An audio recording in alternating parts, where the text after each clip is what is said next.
This is the History of the World podcast with me, Chris Hasler. And this is Volume 2, The Ancient World. Episode 23, The Minoan Civilization.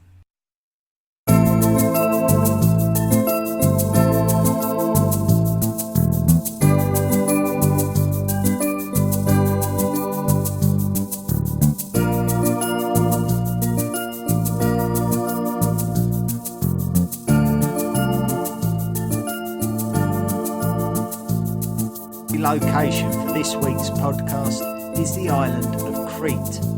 Crete is a large island that marks the southern point of the Aegean Sea, the sea that separates the Greek mainland from the Anatolian mainland. Once you head south of Crete, you're in the open waters of the Mediterranean Sea looking towards the North African coast. Cyprus and the Levant is to your east, Egypt to the southeast, and the Italian lands and what would in the future become Carthage to the west. It is right in the middle of the eastern Mediterranean. So when did humans first arrive on Crete? Well, to get there you need a boat. If you can get to Crete on a boat, then you can get to Cyprus on a boat. Now, we have talked a lot about Cyprus during this podcast series. Particularly, we have done so a lot during the ancient volume, but we also spoke about it in the prehistoric volume. We do know that Cyprus was occupied during the Neolithic with signs of agriculture, so it would be reasonable to suggest that the island of Crete was accessible for the same reason. So it would be fair to assume that there was activity on the island of Crete during the Neolithic, as we evidently would have had the facility to travel overseas with resources such as livestock even 10,000 years ago.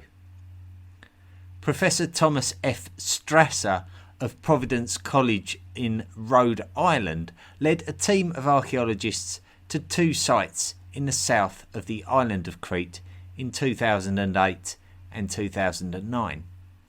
What he found there revolutionised the whole of the understanding of the history of Mediterranean seafaring. Hand axes dating to 130,000 years ago were discovered at the Prevely Gorge. So this is 10 times earlier than any of the Neolithic seafaring. How humans made it to Crete is open to debate, with the favoured belief being that they made it there using wooden rafts from North Africa. The motivations and disregard of the dangers of such expansive and open waters are something that really confuses me, but the presence of the hand axes are irrefutable, buried in sedimentary layers of the age stated.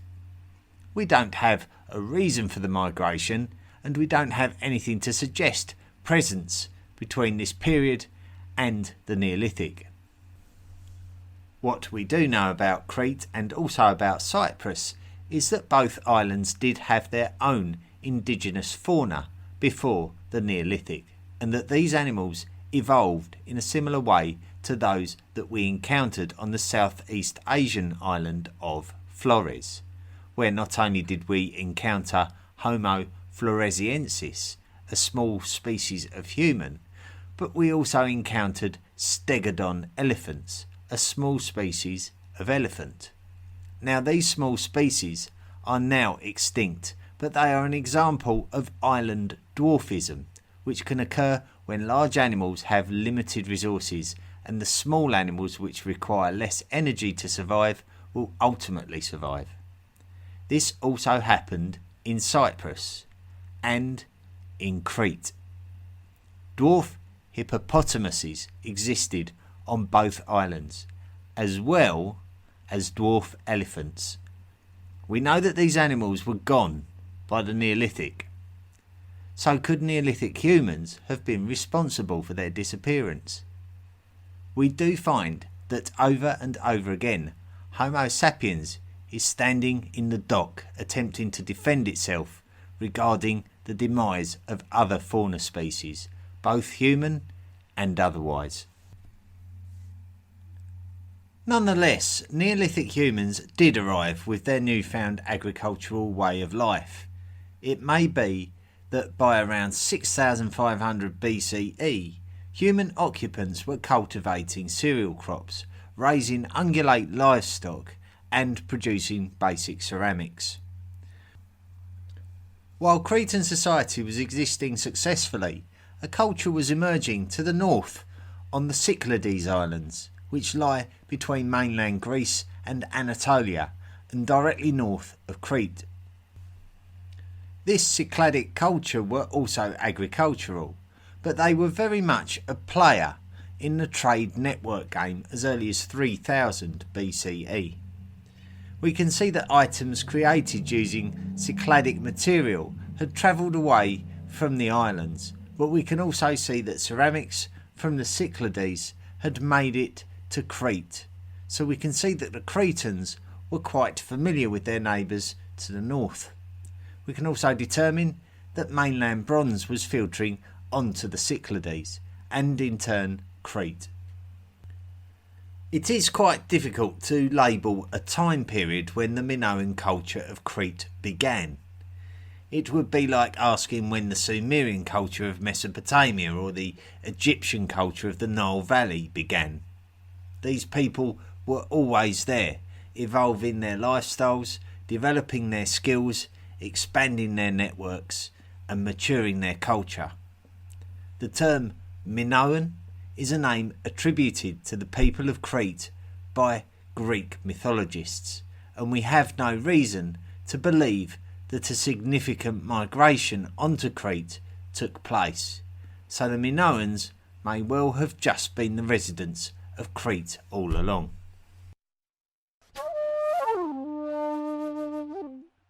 Palaces. It is very important to state at this point that experts do not necessarily think that the people of Crete regarded themselves as a united nation, and this would also go against what we have learned about the other emerging societies if it were so. It seems that by looking at some of the earliest settled sites in Crete that there existed distinguishable traits that would strongly suggest that those settlements of Crete would look after themselves and trade with other Cretan settlements. Back in episode 21, we discussed how we have not been able to decipher the Linear A writing script of the residents of Crete, so we rely on archaeological evidence to try to guess what was going on. It would be at the beginning of the 3rd millennium BCE that we would begin to see the emergence of palaces in Crete. The palaces are very significant because archaeologists fervently study these sites to try and determine the very nature of these people. Do they tell us anything about the way of life of the average Minoan? Do they tell us about the political hierarchy of the Minoans? And do they tell us anything about the religion of the Minoans? Many of the palaces in Crete have an original construction date applied to them of around 1900 BCE. However, we do need to be careful about this because we know that the palaces had to be rebuilt at a later date, but we also believe that the palaces were built at previously occupied sites. So to clarify, these were not new sites of occupations, but improvements to existing sites. So it appears that in the lead up to 1900 BCE, the Minoans were doing quite well and were able to turn their attention to building elaborate palace complexes. 4 sites of ancient palaces on Crete are particularly interesting.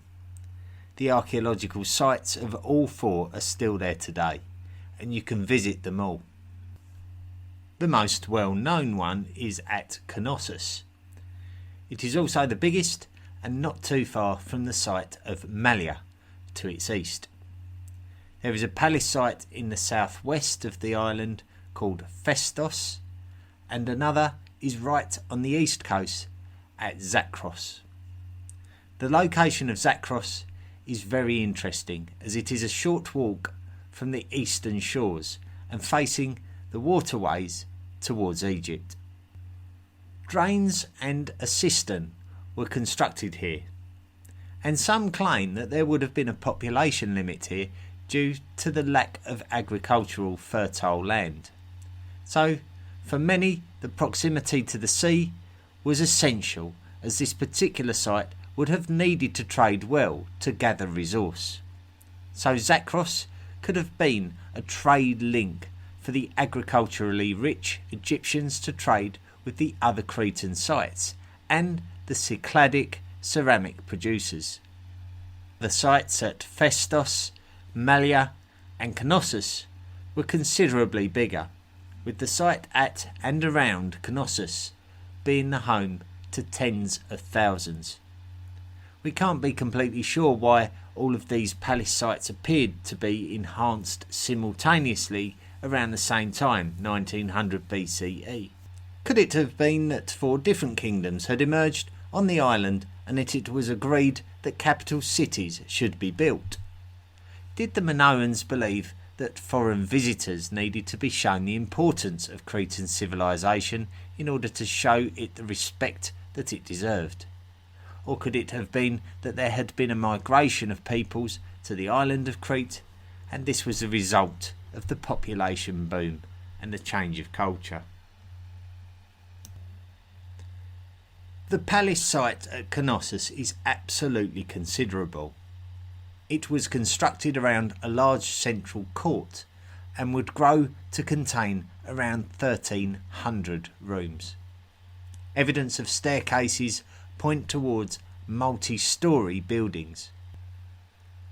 The entire site would have taken up around 2.5 hectares, which is roughly the same size as 3 soccer pitches. Let's take a closer look at Knossos. The palace site would have been a site for the storage of foodstuffs such as oil and grain. Grain would have been milled at Knossos too, but this would have taken place at a different area of the palace complex. This area of Crete would have been very rich in agricultural produce, in contrast to the area around the palace of Zakros on the east coast.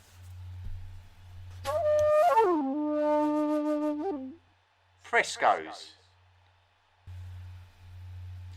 Some of the biggest clues that we have regarding Minoan society would be the frescoes that have been discovered at the palace sites and especially at Knossos. These frescoes were images painted onto the plastered walls of the buildings of the palace complexes, and this method of painting has enabled the colours to survive to the present day, some 3,500 years later. Many of the frescoes at Knossos contain images of people, animals and mythological creatures. What else do we believe that human beings wanted to depict in their artwork if this podcast series so far has taught us anything? Let us have a look at some of the most famous frescoes of the Knossos site, particularly the ones that are iconic to Knossos and the Minoan culture. Firstly, let's talk about the dolphin fresco. At first, the dolphin fresco looks like a nice painting of the wildlife of the seas, but we have seen all too often that ancient and prehistoric artworks are likely to have a deeper resonance within their societies than just a pretty picture.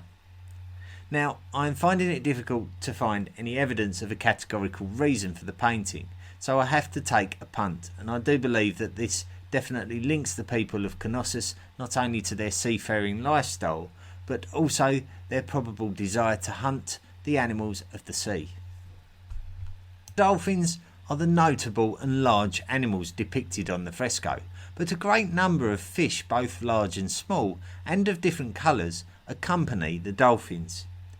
If this is not the case, then maybe the wildlife of the sea was held in high regard in a spiritual manner. Other frescoes include the griffin fresco of the throne room at Knossos. Here we see an animal which appears to have the body of a lion and the head of an eagle. Now, it does seem that lions would have been commonplace on the Greek mainland, Anatolia, the Levant and Africa, so we probably shouldn't be too surprised that the lion was known to the Cretans. However, we don't believe that they were actually on Crete itself. This might point towards the fact that the Minoans were migrants to Crete in the first place, but that is something that we will have to discuss in more detail later. Another shows 3 ladies with elaborately dressed hair. We can't be completely sure whether these ladies were part of the royal family, but they appear to be wearing an abundance of jewels. Historians are fascinated by the fact that they are wearing upper body garments which are open at the front, exposing their breasts. Some have suggested that this might have only been the way that noble women dressed. There is a Mycenaean fresco that depicts a lady whose breasts are covered.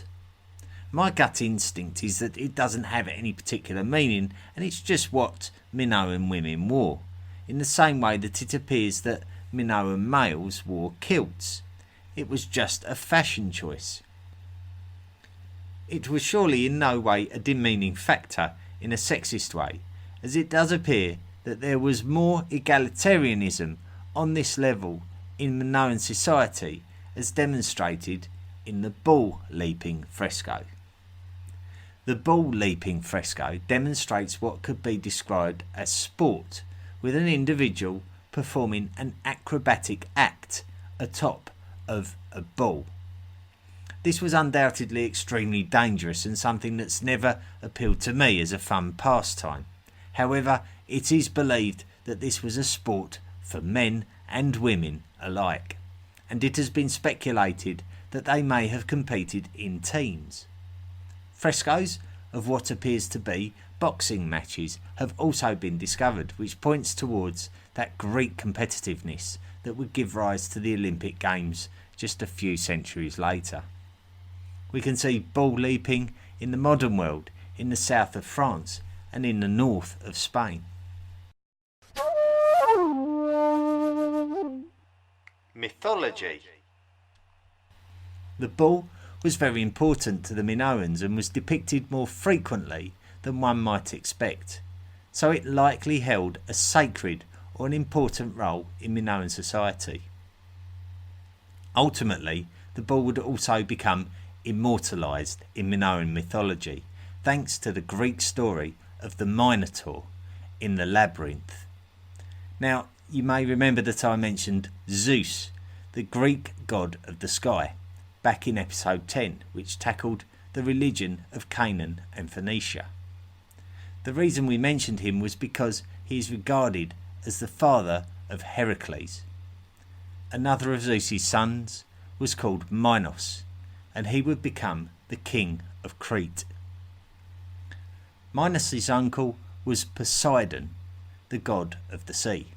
While Minos was offering sacrifices, he made an ambitious wish that a great bull emerge from the sea, with the promise that he would sacrifice it to Poseidon.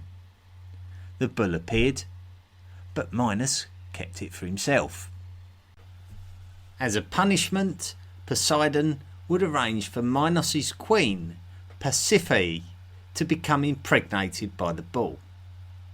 So she did, and would give birth to a half-man, half-bull creature, which would mature to become the ferocious, man-eating Minotaur. King Minos would have a labyrinth constructed that the dangerous Minotaur would be kept in, and this would be the reason why the Minoans are called the Minoans, as the Minoan is cognate with Minos and Minotaur. It is difficult to say how much of the King Minos of Crete mythology was in any way connected to the contemporary Minoan mythology. There would have likely have been a spiritual belief system among the Minoans due to the fact that we find grave goods at Minoan burial sites, and spirituality appears to be commonplace among most human societies, so we think that Minoans considered there to be an afterlife due to these practices. The question is, how much does the Greek mythology marry up to the Minoan mythology? We may never know unless we can decipher the contemporary linear A writing system of the Minoans.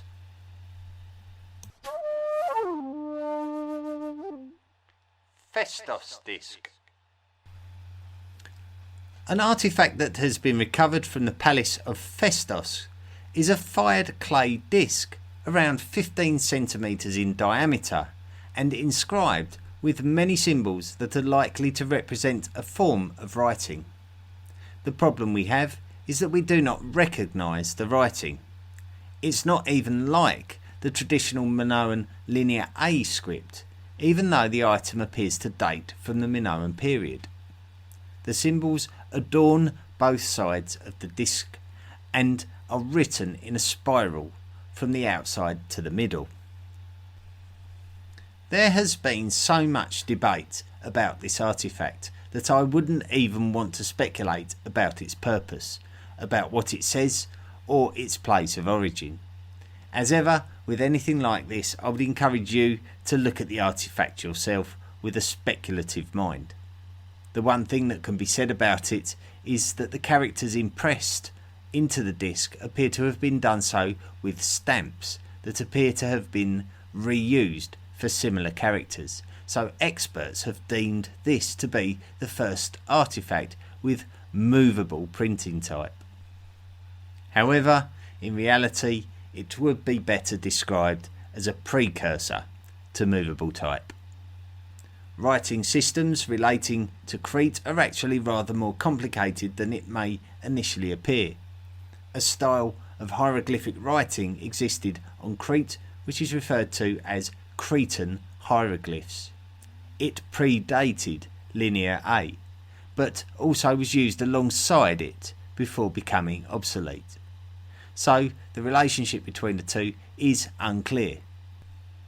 While the Mycenaeans appeared to adopt the linear A script and develop it into the linear B script, it does also appear that a related script evolved in Cyprus, and this in turn evolved into the Cypriot syllabary writing system, by which time it had dispersed with any pictograms and had become fully syllabary. Lifestyle and wealth.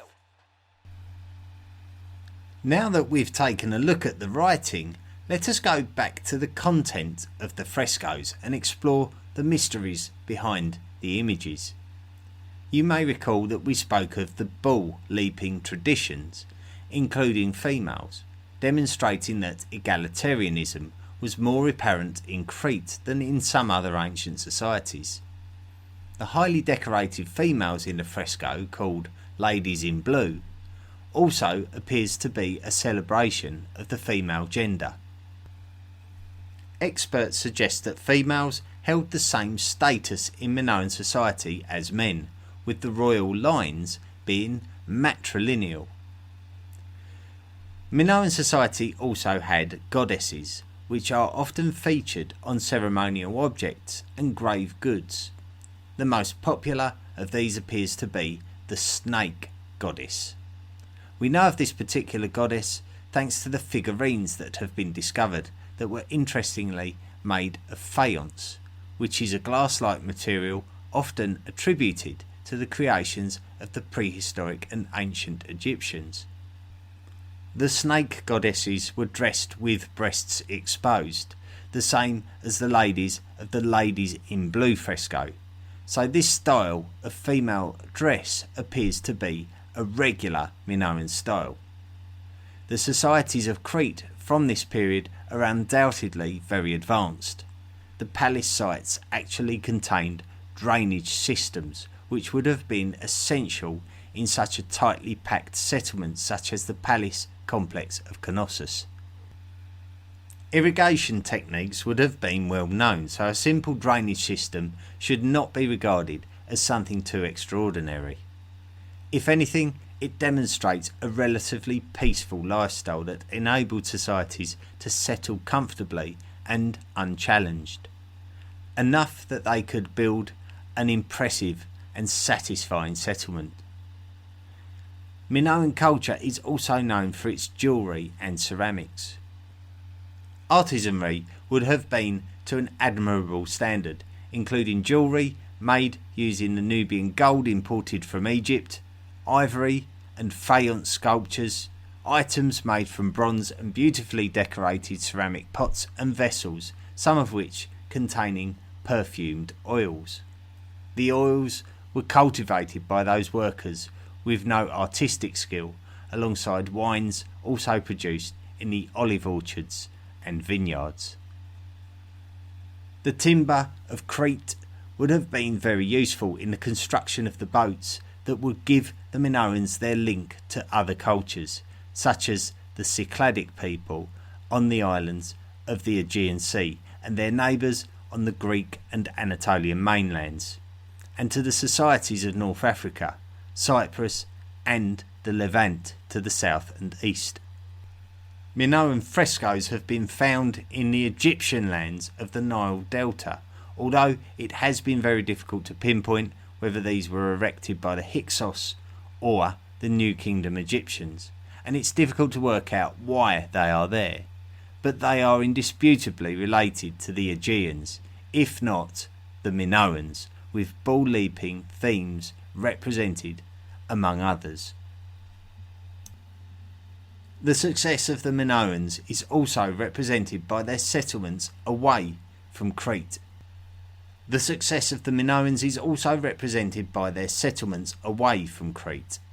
Evidence of small Minoan colonies exists on the island of Cythera, northwest of Crete and close to the Greek mainland.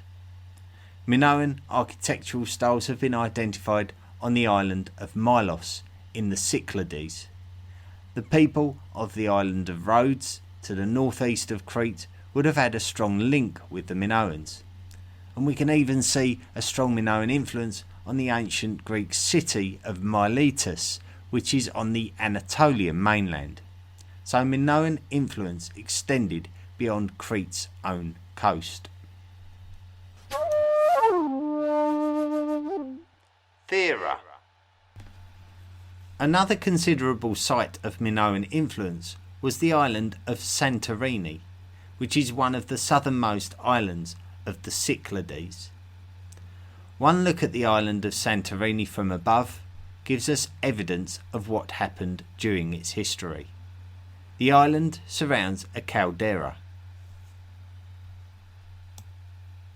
A caldera is a circular crater left behind by the eruption of a volcano and its subsequent collapse, simply leaving circular promontories surrounding what was once the centre of the volcano. The volcano is referred to as Thera, which would have also been the name of the island in ancient times. A Minoan settlement on this island called Akrotiri was destroyed by this eruption. Akrotiri was likely to have been an important settlement for the processing of copper, as is evidenced by the discovery of moulds and crucibles recovered from the destroyed site. The presence of Linear A inscriptions and frescoes are what points us in the direction of this being a colony of the Minoans. The collapse of a volcano of this size would have considerable and catastrophic consequences for the surrounding geography of the island.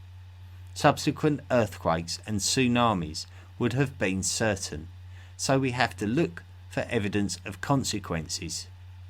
The residents of Akrotiri would have certainly suffered a similar fate to the more well-known city of Pompeii and what happened to them in the year 79 after the eruption of the nearby volcano Vesuvius on the Italian peninsula.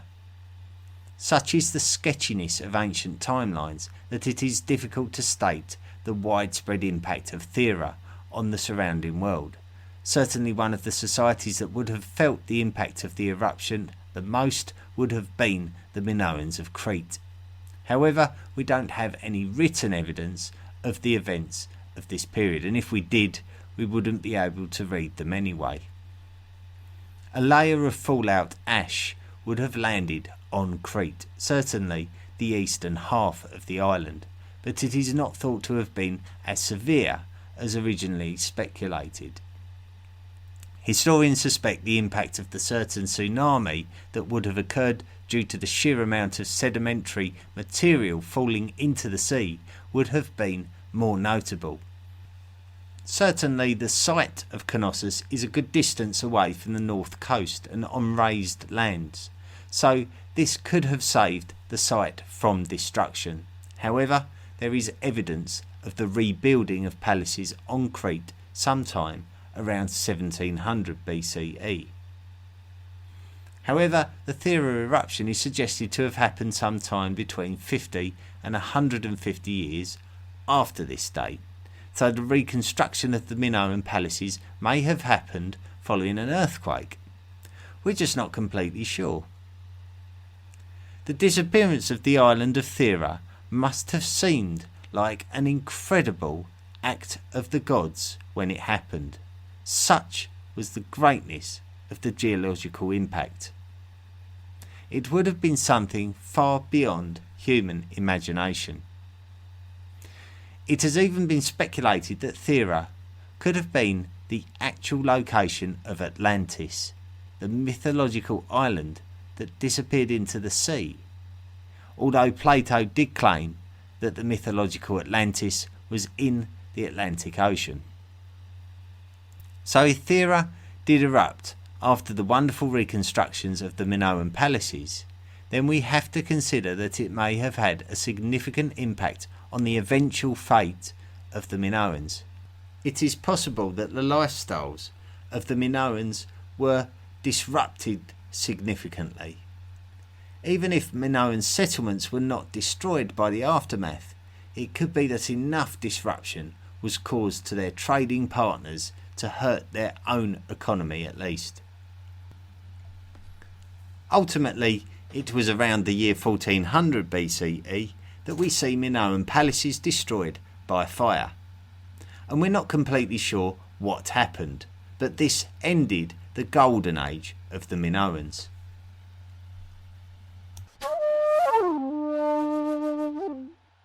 Conclusions. Well, where on earth do I begin? It's one of those dreadful situations where I force myself out of dutiful protocol to give my very simple opinions on what I think. The one thing I do notice is that there is Egyptian influence on Cretan society. So the use of faience and gold is likely to have been imported from Egypt, and the connection with the Minoan frescoes appearing in the Nile Delta could have a significance, although some just say that this could just be ceremonial, as for a political marriage for example. So I wouldn't be in the least bit surprised if the Minoan culture, as we know it, was heavily influenced by Egypt.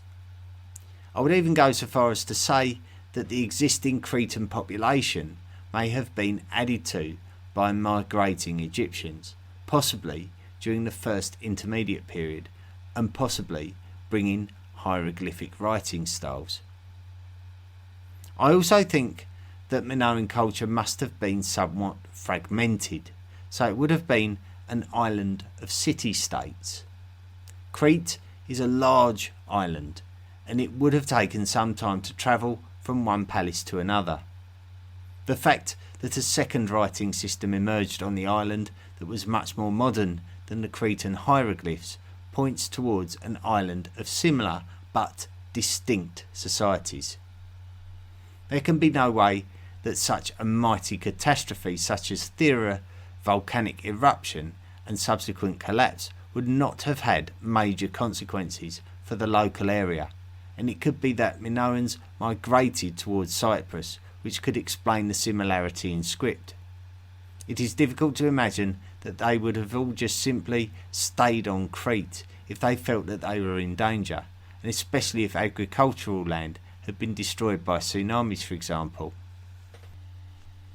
After being destroyed by fire, the palace sites were resettled, and the Linear B script used by the Mycenaeans, but thought to be adopted from the Minoan Linear A script, appears to have been used in Knossos.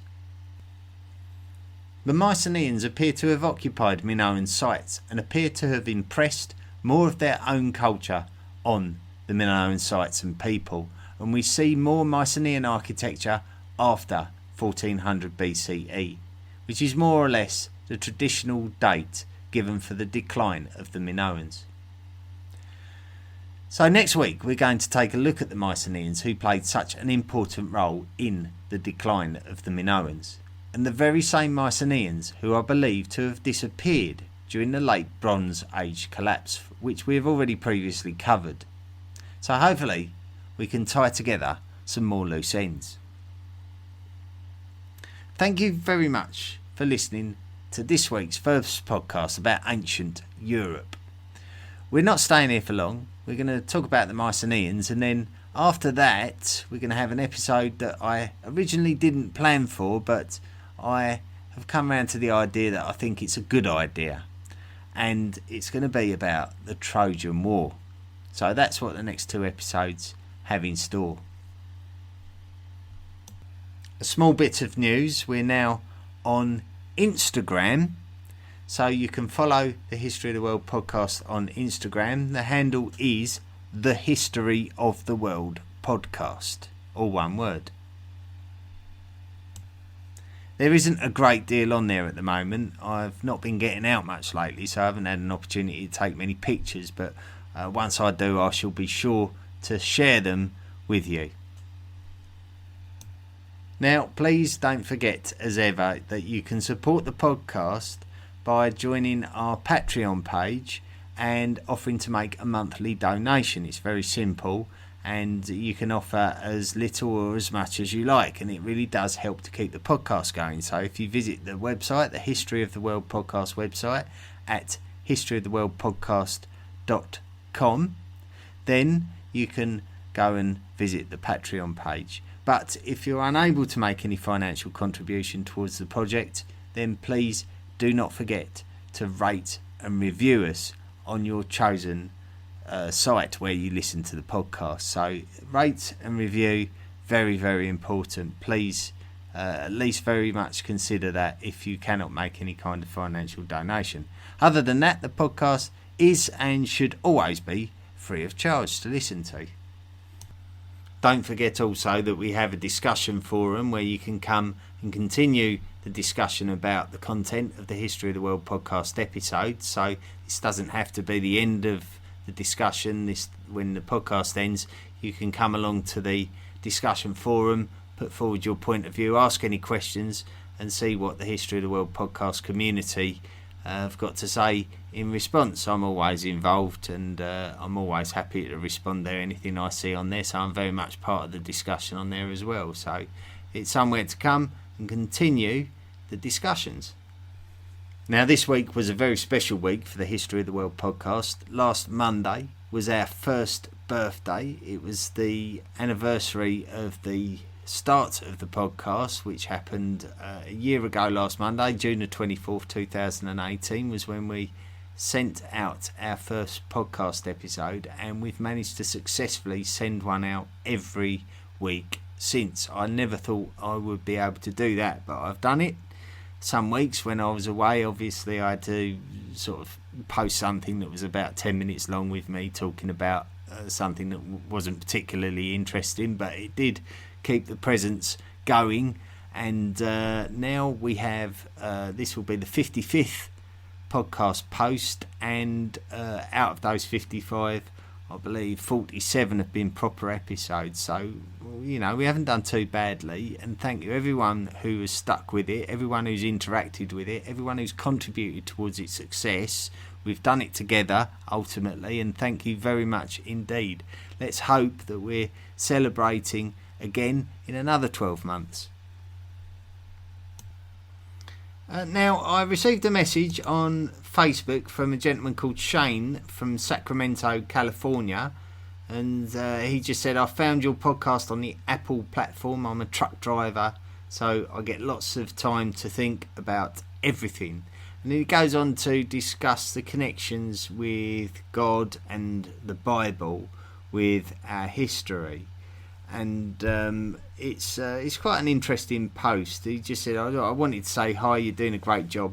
I feel like I'm learning all kinds of stuff from your podcast, and not a lot is going over my head. Keep up the good work, which is great to hear. And then obviously it's very important that we do tackle the subject of religious spirituality, cosmogony, because it's vital to understanding the religions of today's world. So everything to do with the Bible that we've already discussed, Egyptian cosmogony, Mesopotamian cosmogony. What we will discuss when we get to the Trojan War is significant as well, because that embraces the Greek deities. So, and it might be that there are vital links between all of these belief systems and cosmogonies. So it's vital to explore them. Religious is part of our makeup. We are human, and therefore we have religion, and religion exists because of humans. So it's very much ingrained in us to have religious considerations. So if we don't explore those, then we're really missing out a vital chunk of human history and what makes us human, which, if you remember right back a year ago to episode 1, the remit of this podcast was to investigate our history and investigate what makes us human. So everything that happens and everything we explain, we've got this underlying or this undercurrent of trying to understand who we are in today's world, and that's the way it should be, in my opinion. But thank you very much, Shane. It was an absolute pleasure to hear from you, and you sound like an interesting gentleman, so I'm pleased that you got in touch. Now, Andy Hardy got in touch with the podcast. Andy's one of our patrons, so thank you very much for getting in touch, Andy. He sent me some pictures, very interesting pictures.